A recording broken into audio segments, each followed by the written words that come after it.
Tarixiy ma'lumotlar orasida aqldan uzoq va asossiz taxminlarga tayangan narsa ot xalqi haqidagi xabarlarda kelgan Iram atamasining keng tarqalgan talqinidir. Matinshunoslar ustunli Iram iborasidagi Iram so'zini shahar nomi sifatida talqin qildilar. Iramning ustunli ekanligini inobatga olib, ma'noni ustunli shahar sifatida tavsif qiladilar.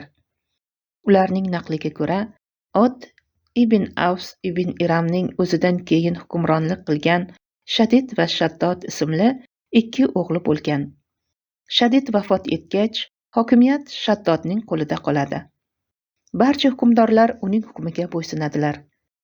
Jannatning vasfini eshitgan Shaddod, men ham jannatning o'xshashini quraman degan va 300 yil mehnat ortidan Adan sahrosida Iram shahrini qurdirdi. Uning o'zi esa 900 yil umr ko'rgan deyishadi. Iram katta shahar bo'lib, oltin saroylari, yoqut va zabarjad toshli ustunlari bo'lgan. Unda turli xil daraxtlar va jo'shqin jilg'alar mavjud bo'lgan. Shahar qurilishi tugagach, Shaddod o'z xalqini olib, u yerga yo'l oladi. Ammo shahar chegarasiga bir necha kunlik masofa qolganida, osmondan dahshatli qichqiriq tutishi ortidan uning hammasi halok bo'lgan. Bu hikoyani Tabariy, Salibiy, Zamaxshariy va boshqalar keltiradi. Ular buni sahoba Abdulloh ibn Qiloba raziyallohu anhudan shunday hikoya qiladilar. U kishi tuyalarini izlab ketganida Iram shahriga duch kelgan. Undan o'zi ko'tara olganicha qimmatbaho narsalarni olib chiqib ketgan edi. Hukmdor Muaviya raziyallohu anhu bundan xabar topgach, Abdulloh ibn Qilobani chaqirib, uning hikoyasini tingladi. Muaviya so'ng Ka'b ul Ahborni toptirib, undan bu haqda so'radi.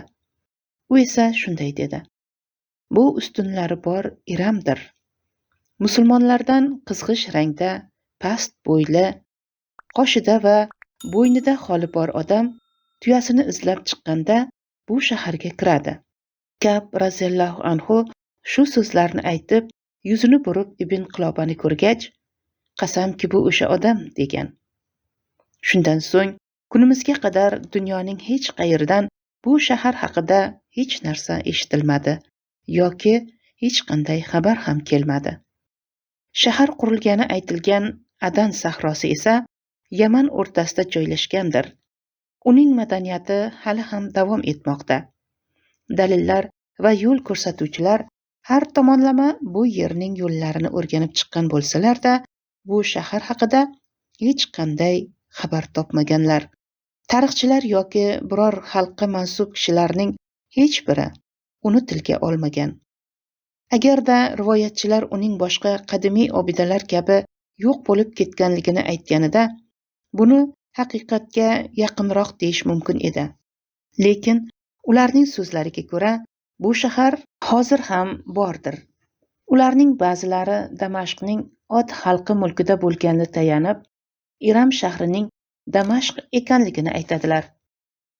Boshqalari esa xayolga shunchalar berilib ketganlarki, bu shaharni sezgi a'zolari bilan idrok qilib bo'lmasligi, uni faqat maxsus sehrgarlar va jodugarlar topishi mumkinligini ta'kidlaydilar. Bularning barchasi xurofotga o'xshash da'volardir. Matinshunoslarni aynan shu ma'noga yo'naltirgan narsa grammatik tahlil taqozosi bo'lgan. Ular asl jumladagi imat sifatini ustunli deb sharhlaganlaridan keyin ustunli Iram ma'nosi shahar bilan cheklanib qolgan. Ular asl jumladagi imat sifatini ustunli deb sharhlaganlaridan keyin ustunli Iramning ma'nosi shahar bilan cheklanib qolgan. Ular aynan shu talqinda bayon qilishlariga Abdulloh ibn Zubayr raziyallohu anhuning ushbu arabcha 2 so'zni izofaga ko'ra tanvinsiz shaklda o'qiganlari ham asos bo'lgan. Shundan keyin matn sharhlovchilari hazilomuz to'qima ertaklarga o'xshaydigan, ko'proq yolg'onga yaqin bo'lgan bunday hikoyalarni qabul qilaverganlar. Aslida esa imat so'zidan murod chodirdagi ustunlar, hatto chodirlarning o'zi edi. Agar imat so'zi orqali haqiqatdan ham bino ustunlari nazarda tutilgan bo'lganida ham bu so'z bilan ot xalqi tavsif qilingan bo'lar edi. Chunki ularning qudrati yaxshi ma'lum bo'lgan va ularni umumiy ma'noda bino va ustunlari bor odamlar sifatida tasvirlash mumkin edi. Lekin Iram so'zi aniq bir shahar yoki bino sifatida talqin qilinmaydi. Agar Abdulloh ibn Zubayr roziyallohu anhuga muvofiq bu jumla izofa shaklida o'qilsa ham, bu Qurayshning Kinona bilan yoki Ilyosning Muzar bilan yoki Robiyaning Nizor bilan bog'liqligi kabi qabilaviy munosabatlarni ifodalash uchun ishlatilgan izofa bo'lishi mumkin edi. Holat shunday ekan, asli va asosi yo'q, soxta hikoyalar uchun bunday ehtimoldan yiroq talqinlar orqali matnni sharhlash maqsadida ayyor va chalkash yo'llarga murojaat qilishga qanday zarurat bor? Hayronman. Abbosiylar sulolasining 5-hukmdori Horun Rashidning birmakiylarni yo'q qilganining sababini tushuntirish bilan bog'liq hikoyalar ham tarixchilarning yoppasiga naql qiladigan yana bir to'qima rivoyatlaridir. Bu Horun Rashidning singlisi bo'lgan Malika Abbosa va uning mavlosi Barmaki, mashhur vazirlar xonadoni. Afg'onistonlik tabib va kohin Barmakining avlodlari bo'lib, Abbosiylar saroyida yuqori lavozimlarni egallaganlar. Uning mavlosi Barmaki Jafar ibn Yahyo bilan Barmaki Jafar ibn Yahyo ibn Xolid haqidagi hikoyadir. Bu hikoyaga ko'ra, Horun Rashid yig'inlarda Abbosa va Jafar bilan birga may ichishga juda berilganidan, ikkisining xilvatda yolg'iz qolmasliklari sharti bilan ularning nikohlanishiga ruxsat bergan edi. Bundan Malikaning begona erkak bilan yig'inlarda birga o'tirishining ma'lum qoidalarga mos bo'lishi maqsad qilingan edi. Biroq Abbosa o'zining Jafarga bo'lgan kuchli muhabbatidan u bilan yolg'iz qolishni istab hiyla ishlatgandi. Natijada Jafar Malika Abbosa bilan qo'shilgan. Tarixchilar bu voqeaning sarxushlik holatida bo'lganligini aytadilar. So'ngra Abbosa homilador bo'lib qolgan. Bu voqea Horun Rashidga yetib borganida u juda g'azablangan. Hayhot, bu hikoya qayerda-yu Abbosaning ma'naviy, nasli va ulug'lik martabasi qayerda? Bo'ladigan holatmi? Axir u Abdulloh ibn Abbos roziyallohu anhuning naslidandir. Abbosa bilan bobosi Abdulloh o'rtasida faqat 4 avlodgina bor edi. Ularning har biri Abdulloh ibn Abbos roziyallohu anhudan keyin millatning eng sharaflilari va eng ulug'laridan edilar. Abbosaning shajarasi quyidagicha edi. U Muhammad Mahdiyning qizi. U Abul Jafar Abdulloh Mansur o'g'li. U Muhammad Sajjod o'g'li. U Ali ibn Abdulloh o'g'li edi. Hukmdorlar otasi sifatida tanilgan Ali ibn Abdullohning otasi tarjimonul Qur'on sifatida bilingan Abdulloh roziyallohu anhu. Uning otasi esa payg'ambar alayhissalomning amakilari Abbos roziyallohu anhu edi. Demakki, Abbosa bir Abbosiy hukmdorning qizi hamda boshqa Abbosiy hukmdorning singlisi edi. Ya'ni Abbosa e'zozdagi mulk va davlat, nubuvatga tayangan boshqaruv, Rasululloh sallallohu alayhi vasallamning suhbatlaridan bahramandlik, u zotning amakilariga bog'liqlik, shuningdek millatning yetakchiligi, hukumatning nuri va muqaddas maskanlar kabi qator fazilatlar bilan har tarafdan ziynatlangan malika edi. U ko'chmanchilarning sof turmush tarziga, ma'naviyatning pokligi davriga yaqin edi. To'qchilik ichida yashaganlarning odatlari-yu iffatsizliklaridan uzoqda edi. Agar iffat va hayo unda bo'lmasa, ularni boshqa qayerdan ham topish mumkin? Agar rostlik va poklik uning xonadonida bo'lmasa, ularni yana qaydan topish mumkin edi? Qanday qilib Abbosa o'z naslini Jafar ibn Yahyo bilan bog'lashi mumkin? U bobosi Erondan qul qilingan, o'zi esa ajamlik mavlolardan biri bo'lgan kishi bilan o'z sharafini qanday bulg'ashi mumkin edi? Yoxud qanday qilib payg'ambar alayhissalomning amakilari hamda Quraysh ulug'laridan bo'lgan o'z bobosining bir mavlosi ozod etilgan quli bilan o'z aslzodaligiga dog' tushirishi mumkin?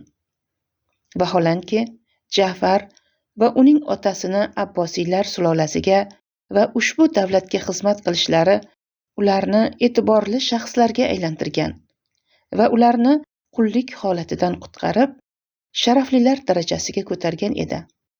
Qorun o'zining oliy martabasi va buyuk nasabi bo'la turib, ajamlik mavlolar bilan oila qurishga qanday ruxsat bergan bo'lishi mumkin?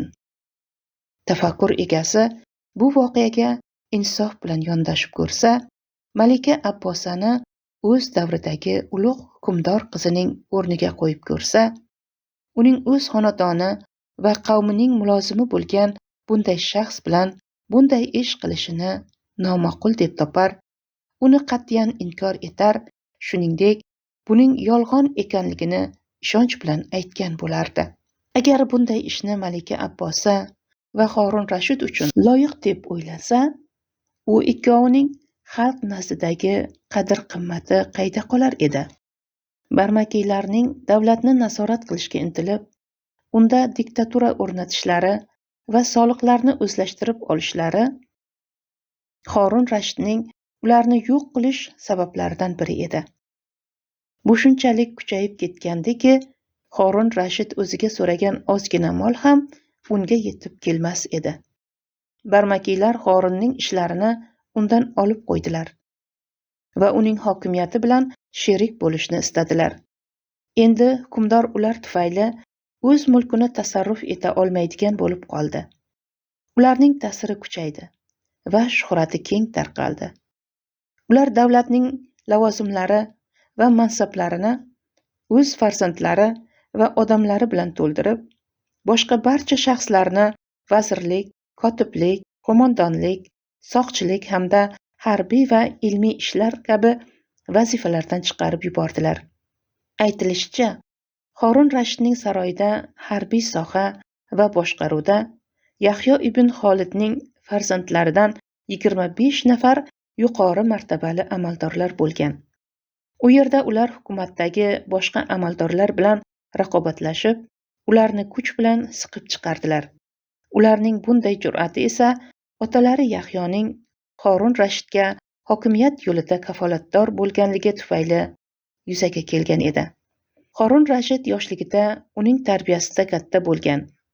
Harunni hokimiyat uyasiga asta-sekin u joylashtirgandi. Uning ishlariga rahbar bo'lgandi. Harun uni otam deb chaqirardi. Natijada uning farzandlari ham davlat rahbarining nazariga tushgan edilar. Ularning mavqei kuchaygan, obro'si oshgan va ular e'tibor markaziga aylangandilar. Hamma ularga bo'ysunar, barcha umidlar ularga qaratilgandi. Eng uzoq chegaralardan hukmdorlar va amirlarning sovg'alari va tuhfalari ularning nomiga yuborilardi. Soliq pullari ham ularning ko'nglini olish va ularning marhamatini qozonish maqsadida ularning xazinasiga kelib tushardi. Ular o'z tarafdorlari va yaqin qarindoshlariga sovg'alar ulashar, ko'p ehson qilardilar. Shunday qilib, ularni lutf ila siyladilar. Ehtiyojmand amaldorlarni turmush tashvishlaridan qutqardilar. Faqirlar va qullarni ozod qildilar.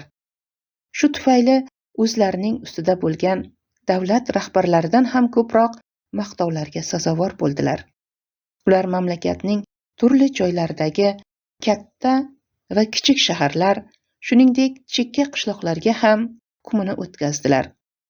Bu turdagi harakatlari tufayli davlat va xonadon do'stlarining ranjishiga sharaf egalarining ularga nisbatan adovat saqlashiga, valiylarning xavotirga tushishiga sababchi bo'ldilar. Shu tariqa ular hasad va raqobatning turli ko'rinishlariga duch keldilar. Hukumatda egallagan yumshoq o'rinlariga sekin-asta chayon o'rmalay boshladilar.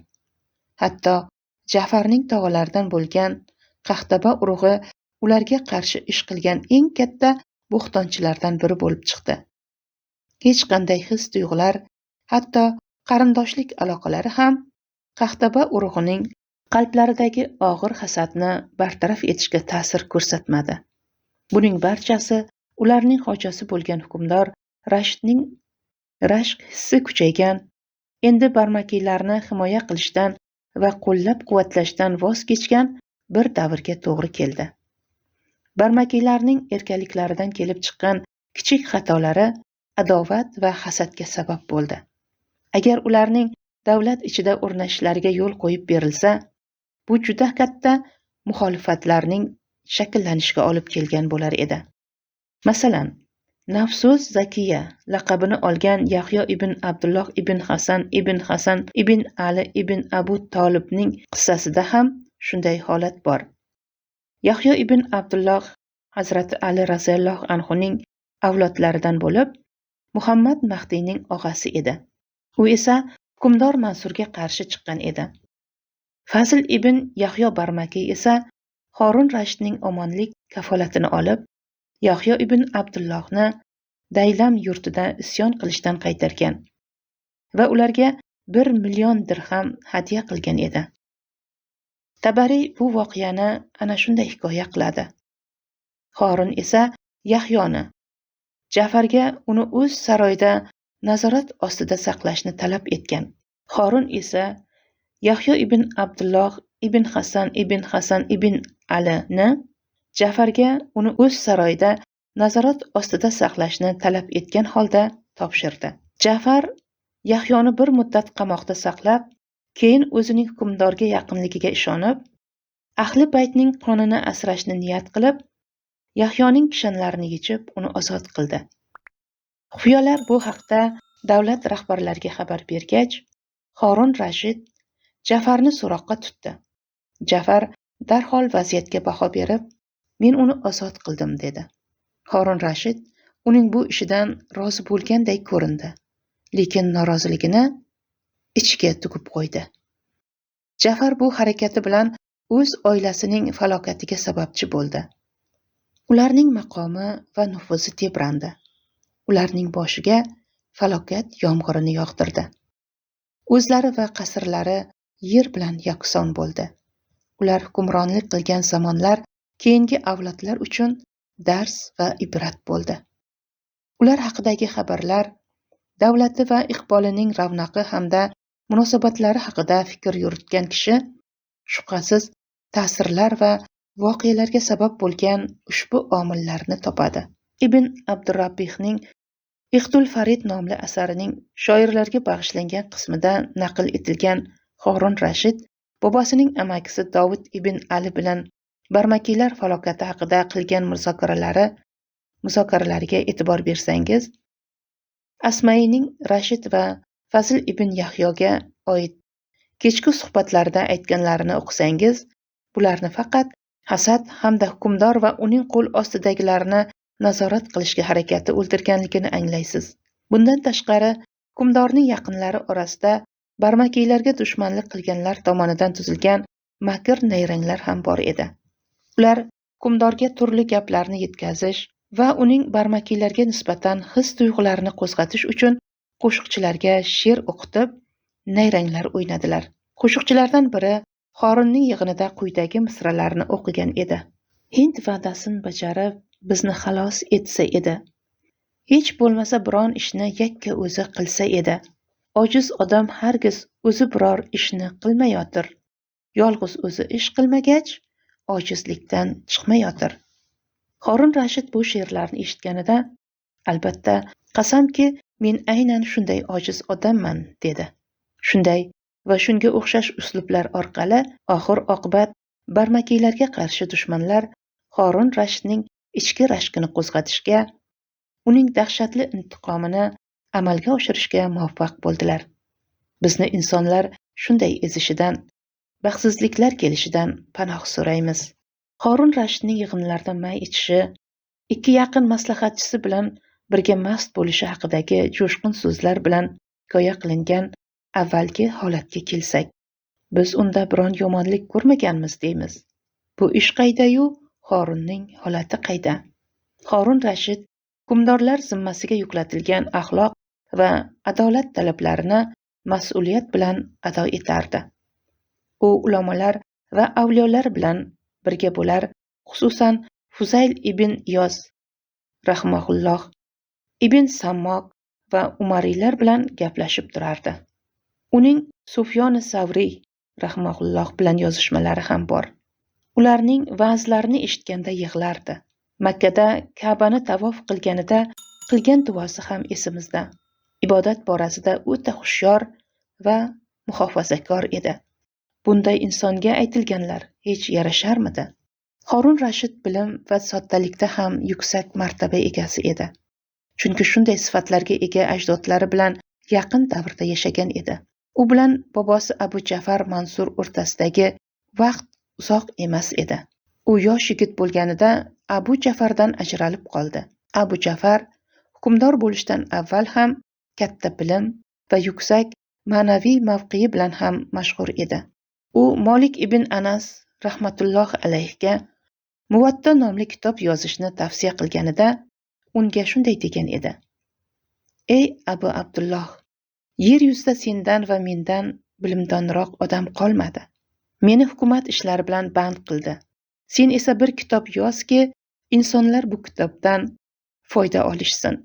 Bu kitobni yozayotganingda Abdulloh ibn Abbos raziyallohu anhuning ruxsatlaridan ham, Abdulloh ibn Umar raziyallohu anhuning qattiqligidan ham saqlan.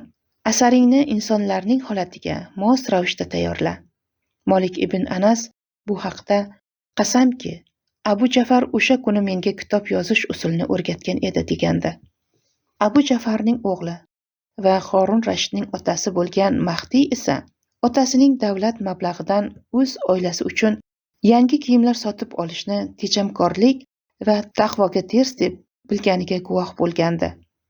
Bir kuni Mahdiy otasining huzuriga kelganda, uning tikuvchilar bilan birga o'z oilasining eski kiyimlarini yamayotganini ko'rgandi. Mahdiy bundan xursand bo'lmay, "Ey Amir, bu yil oilamizning kiyimlari uchun xarajatni o'z mablag'imdan qoplayman.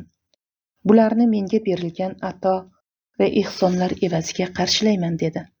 Abu Ja'far bunga javoban, "Ular seniki bo'lsin" degan edi. Shu tariqa Mahdiy o'z otasini bu ishdan qaytara olmagan edi. Abu Ja'far xalqning mablag'ini erkin tasarruf etishni o'ziga loyiq ko'rmasdi.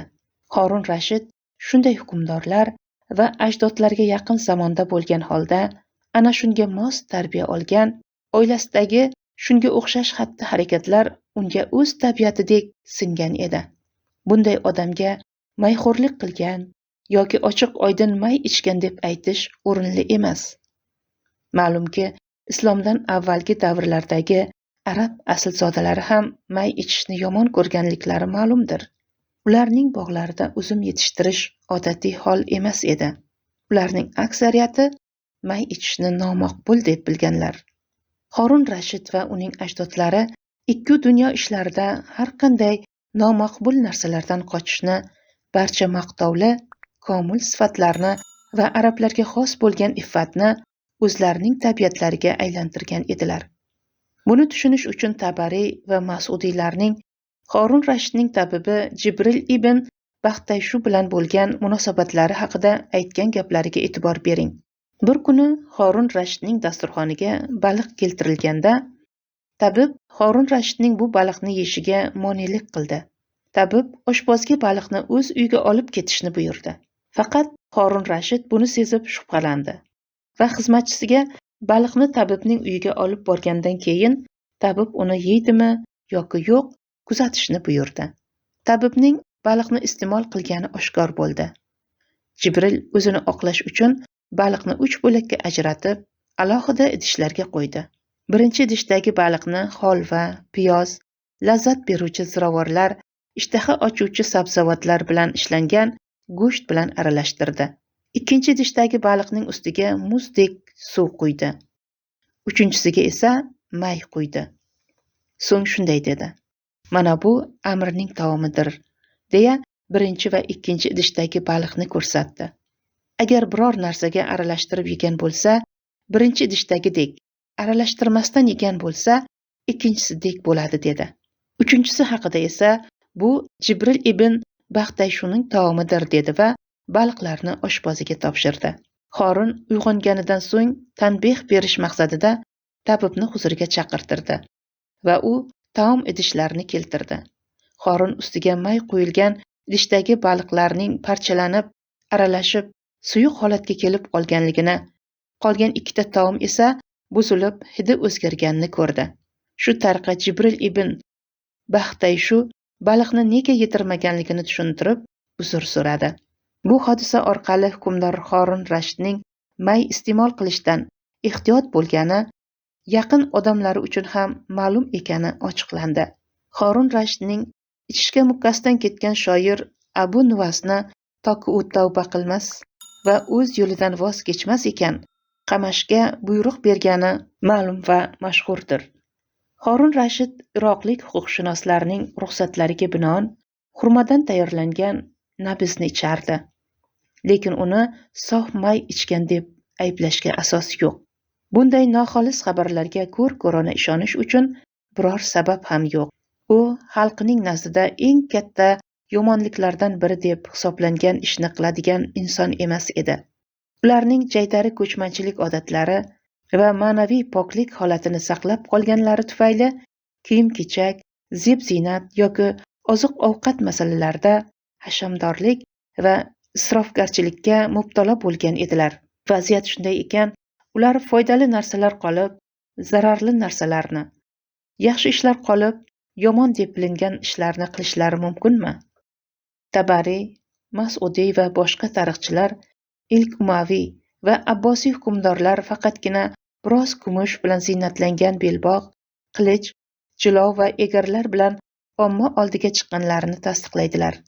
Oltin bilan bezatilgan egarlardan Harun Rashiddan keyin kelgan 8-hukmdor Mu'taz ibn Mutavakkil foydalangan edi. Ularning kiygan liboslar bilan bog'liq holatlari ham shunday edi. Shunday ekan, ilk hukmdorlar ichgan ichimliklari qanday bo'lgan deb o'ylaysiz? Davlatning tabiati o'z tarixining avvalida ko'chmanchilik va soflik hayotidan iborat bo'lganligini tushunganingizdan so'ng bu yanada yaqqolroq ko'rinadi. Biz nasib bo'lsa, bu masalani birinchi kitobda sharhlab o'tamiz. Bizni to'g'ri yo'lga yo'llasin.